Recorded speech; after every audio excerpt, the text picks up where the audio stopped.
Hello, this is Manijeh Motaghy. I am the co-founder of Perfectly Here and the UCLA mindfulness teacher.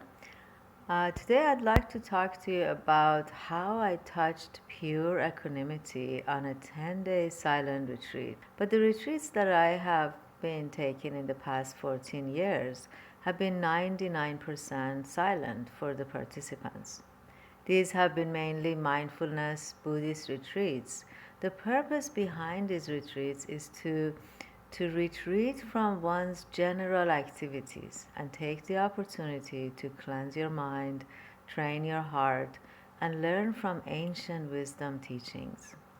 In this way, you take time without distraction to develop a sense of well being while understanding the causes and conditions that lead to stress and dissatisfaction, lead to conflict and disharmony, to a sense of failure in life.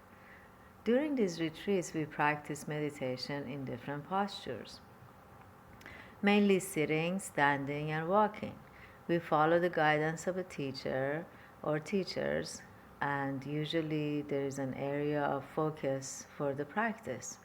The results are incredible sense of cleansing, peacefulness, and joy, accompanied by some insights that one would gain, which would lead to a happier, healthier life.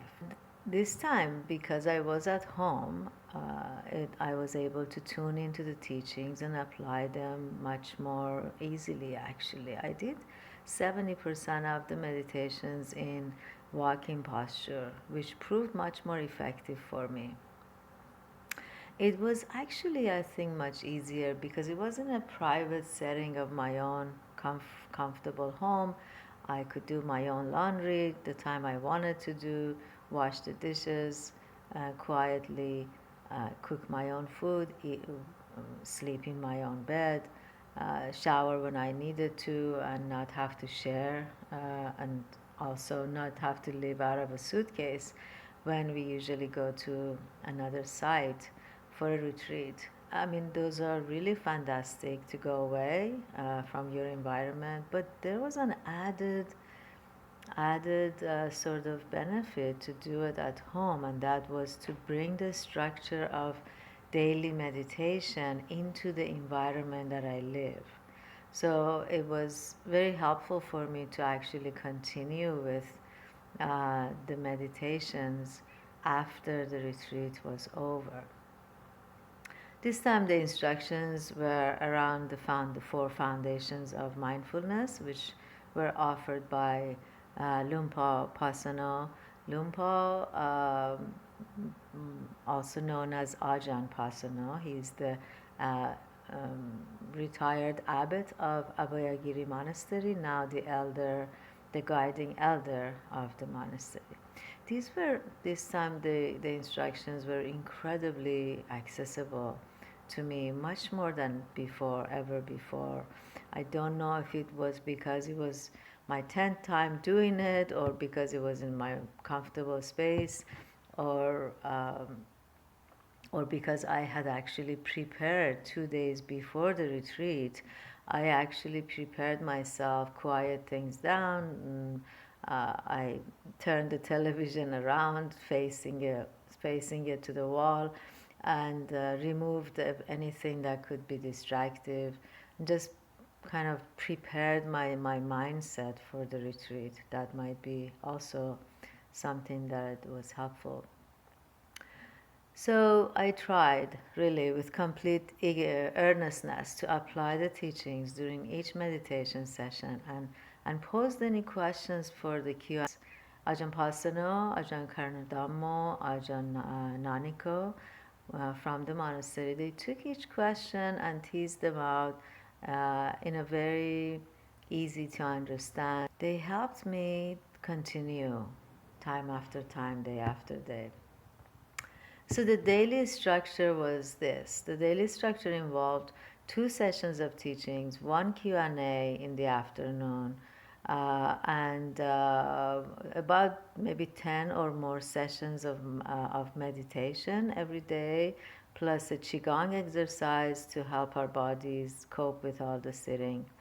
We had several breaks per day as well about the body. I mainly picked up the practice of the 4 elements, which are wind, water, earth, and fire, and the 5 aggregates, which are consciousness, feelings, form, mental formation, and perception. So these are the in relationship to how we see our own body or our own selves. These are really the core, the simplest, perhaps, forms of the parts what we are made up of. So um, the body itself is made up of earth element, which is all the solids, all the tangible parts of the body. The wind element, which is the movement, how you can move your elbow or move your foot or leg or things, organs moving inside, the heart, the breath coming and going. All the movement is wind element. Water is easy, all the water that's fluid in the body. And fire element, it's really the feeling of cold and hot or warm and cool. So they're very basic elements. Everything outside of us and inside of us are made of these 4 elements. Of course, there is space as well in between. And then the idea of what we are or who we are, the self that we have a perception of it, is really not self, but it's 5 aggregates or faculties, which is form, that is the solid body, feelings that come as emotions, and also how you feel them in your body. Sensations and emotions are together as feelings. Mental formations, those are all the machinations of the mind, any past, future, any to do things, any images, videos that pass through the mind, mental formations. And perception. Perception is how you identify something, what you call something. So when you break yourself down into these very basic parts, then it becomes very useful to become free of all the burden that we carry because of how we identify with ourselves and how we perceive the world. Um, the Buddha said that which we perceive and conceive of is the world. So the world as we know it is because we conceive of it, we perceive of it. So practicing in these ways, that it's only a perception, only a feeling, only a form, only mental formation, or it's wind, water, earth, and fire elements, could release us from those templates of knowing or thinking how the world is, and maybe open up to seeing things in a different way. So also the feeling tones that accompanied these experiences of pleasant, unpleasant, or neutral, I brought those into my practice, and I would walk every day from morning to 9 o'clock, 5 a.m. to 9 p.m. Mostly I would do walking meditation. So I would walk noting the earth and the wind elements most of the time. The earth was for all the tangible physical sensations that I felt in the body and connecting to the earth itself.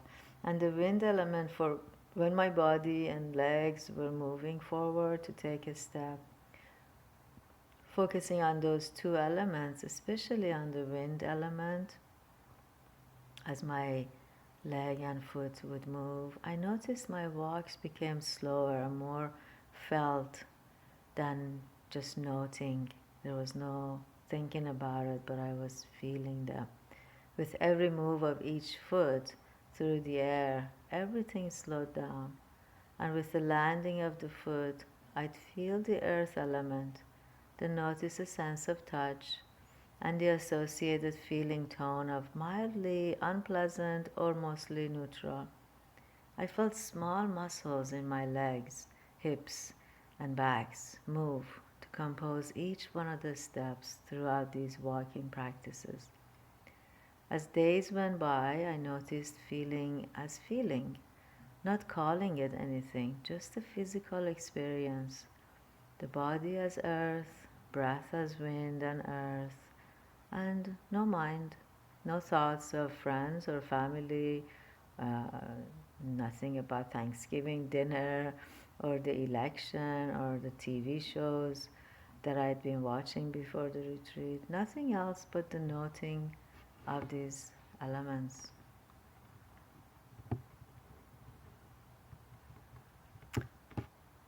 Immersed in the body, I could feel small faint movements in different muscles of the inner body.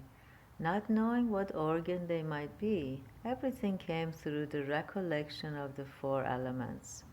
As I walked outside and saw a person with their dog, I'd label them the earth, wind, water, heat, and cold. The car passing, earth, wind, water, heat, and cold.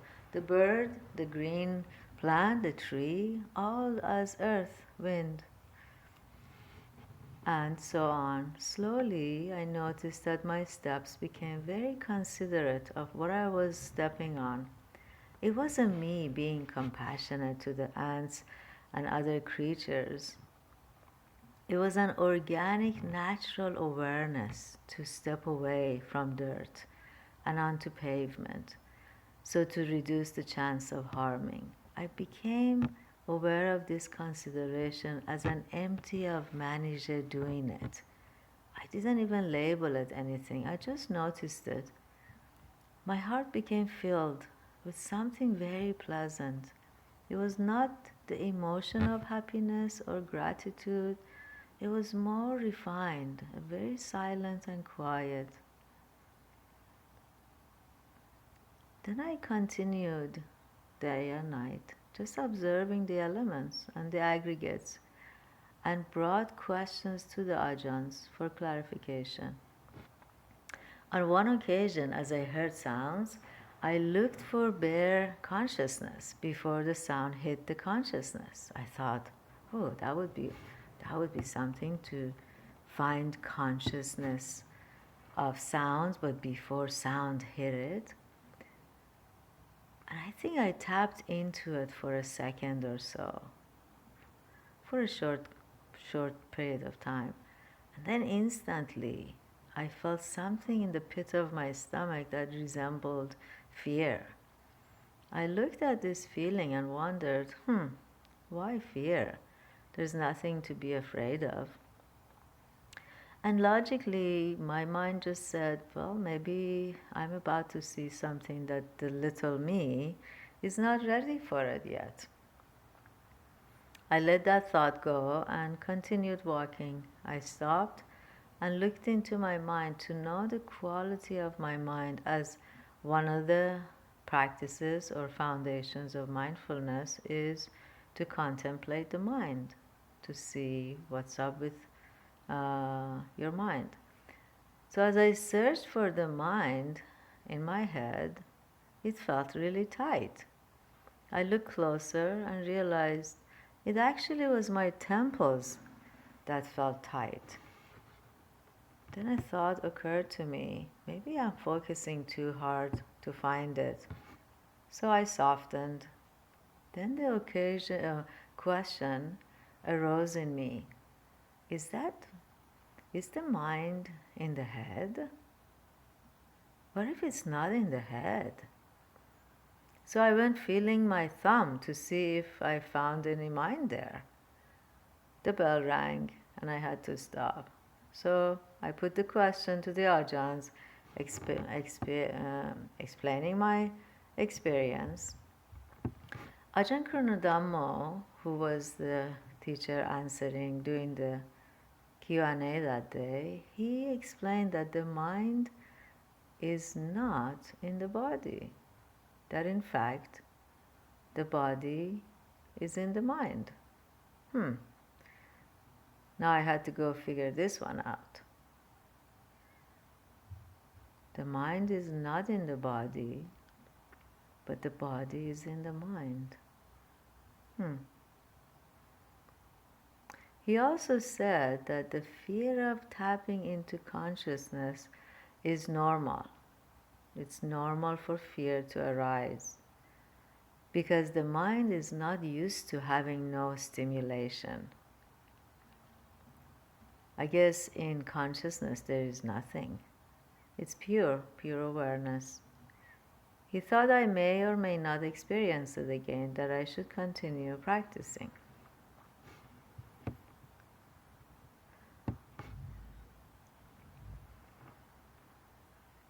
So I also followed Ajahn Naniko's advice to keep my head down and practice. His advice came after one of the participants asked how they could go beyond first and second jhanas. Ajahn Naniko explained how challenging it is to experience the first and the second jhanas, and that some people mistake their bliss that comes from narrow focusing for the experience of the jhanas. He explained that in the Theravada forest tradition under Ajahn Chah, were forbidden for the monks to claim any jhana states, because if a monk mistakenly claims having accomplished any states of jhana, that he would be expelled. It was the highest crime. So the advice to the monks in this tradition is to keep their head down and practice. So I did the same. I also went hiking during allocated free times and took every step in a meditative state. When I saw cars passing, I'd wish loving kindness for them, but it wasn't so loud and me doing it. It was quiet and aligned with the breath. I continued feeling the earth and wind as the main focus, heat and cold when they showed up. Loving kindness felt not expressed in the body, in the mind. So I felt the loving kindness for myself and others, but it wasn't a thought. It was more just a quivering of the heart and just feeling it. At one point, walking so slowly, experiencing the wind element as the movement of my foot off the earth, my mind said, this is equanimity. So this is equanimity. I paid a closer attention. It was deeper than the level of peacefulness, steadiness, connectedness that I had experienced and used to describe equanimity before. This experience was not a feeling I noticed. It was more like a lack of anything. This is equanimity. That's when I realized what we universally agree upon as the mind residing in the head, that it's not. Because when I had some cognition about these experiences, they didn't feel like the usual thinking, describing like I'm doing right now. They lacked an opinion or identification. It wasn't me in the picture experiencing this utmost serenity, peacefulness, oneness. It wasn't me experiencing it. It was just serenity, oneness, nothingness. Perhaps this was pure awareness?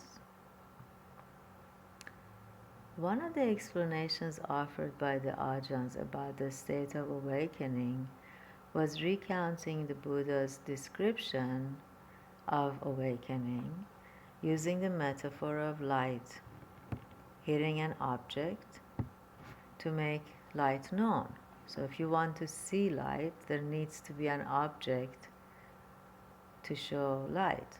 When you remove the object, light hits the thing that's under the object.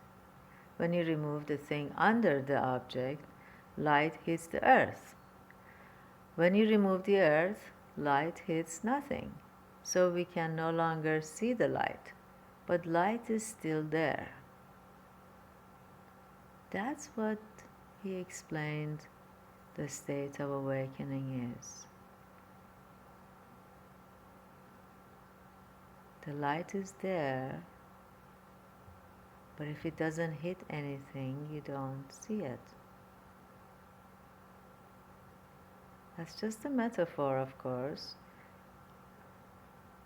to help us understand what happens when the self is out of the way. So when awareness hits and there is no self, it's just awareness.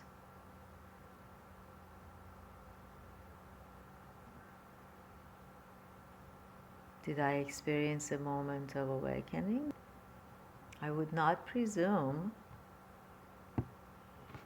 So, in everything I did, cooking, washing dishes, laundry, folding the laundry, eating my food, and food experience in my mouth, I noted the elements earth, wind, water, heat, and cold. I noted them even with the nature itself. Looking at the large oak tree, expanding its branches wide and far, I felt gratitude, not for their shade or for their offering as I usually did before, rather for their being. It did something to the identity of it. It was just being with that being, not Manijeh being with the tree. Just being with that being. One morning, I saw a couple of green beans grown in my vegetable garden. My heart filled with joy. I couldn't help but to bow. I had no words. It was not my usual gratefulness, just a pure bow. At one time, I considered if I just noted the basic elements, that I might lose the pleasures of taste and smell, sight and beauty of nature, which is a very fulfilling experience for me. I investigated the cost and benefits of continuing to contemplate the elements, as it is advised by the Buddha for us to do. Always investigate the cost and benefit, causes and effects. So as I watched and listened and tuned in to that question of would I lose pleasure of taste, smell, sight, and the beauty of nature, I didn't get a notion of loss. There was no clinging to anything to feel a sense of loss for it. Seeing green plants, tall trees as earth, water, heat and cold, and wind, that's where pure equanimity resided. There was no clinging to anything to feel a sense of loss for it. So, I will keep my head down and practice. The feeling of gratitude I have for the Ajahns and their practice is indescribable, for without their deep training and penetration into knowledge and insight, they couldn't instruct with such clarity and precision that could help a practitioner tap into the depth of these insights. These offerings are really beyond compassion and kindness. They're in a realm where All these qualities exist in pure equanimity, in pure clarity. So, I have continued meditating after the retreat ended, every morning and evening and midday. A deep desire has awakened in me, different from all other desires for knowing the Dharma. It's a desire for nothing. I've not turned on the television, watched anything, heard any music, done nothing for now 31 days.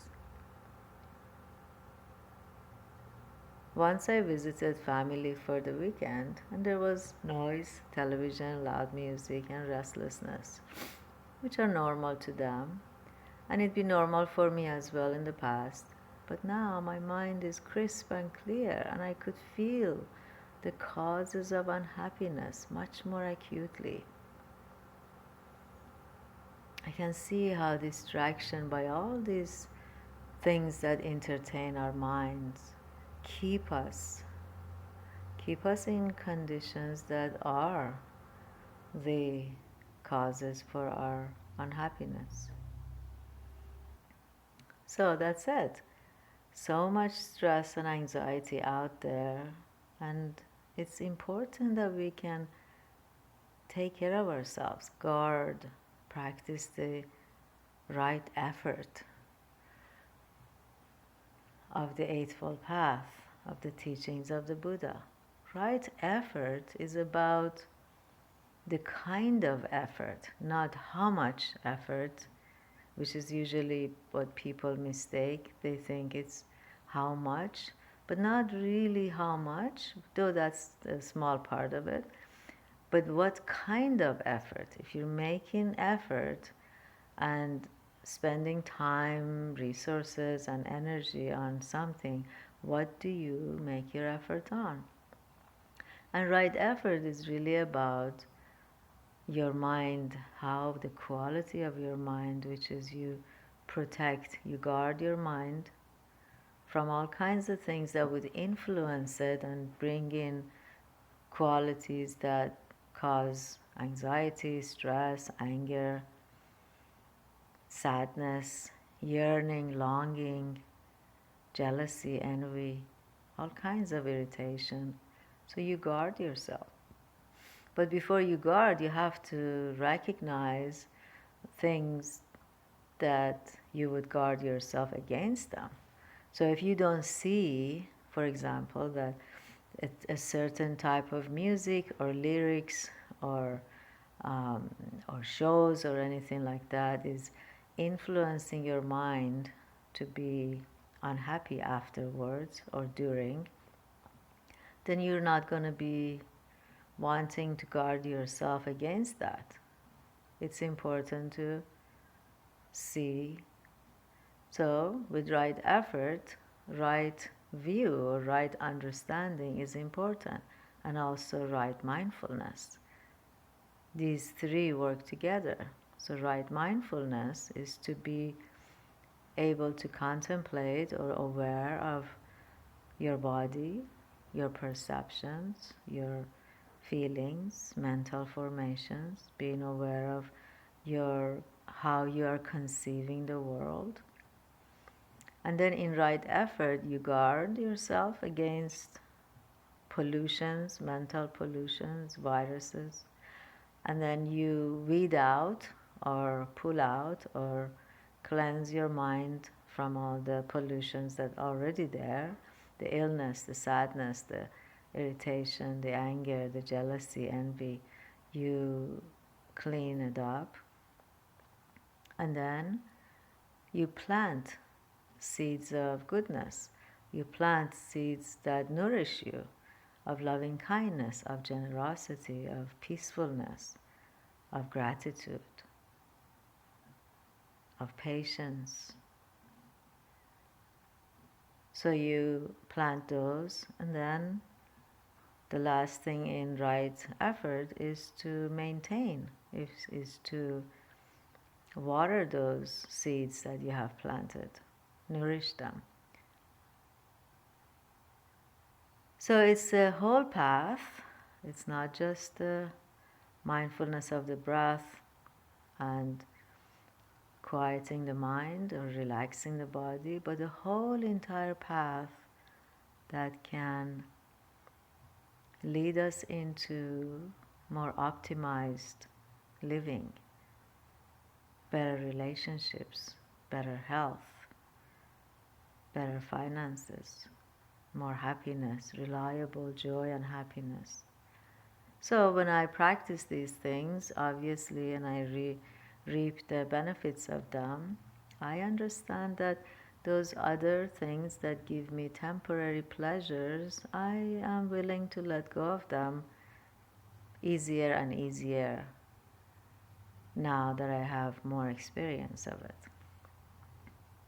So I hope this is useful for you to give you a sense of what a retreat could look like, or what I did during this retreat and what was the outcome of it. And I wish you well. Again, this is Dr. Manijeh Motaghy, and I will send you some more podcasts. Stay tuned. Thank you.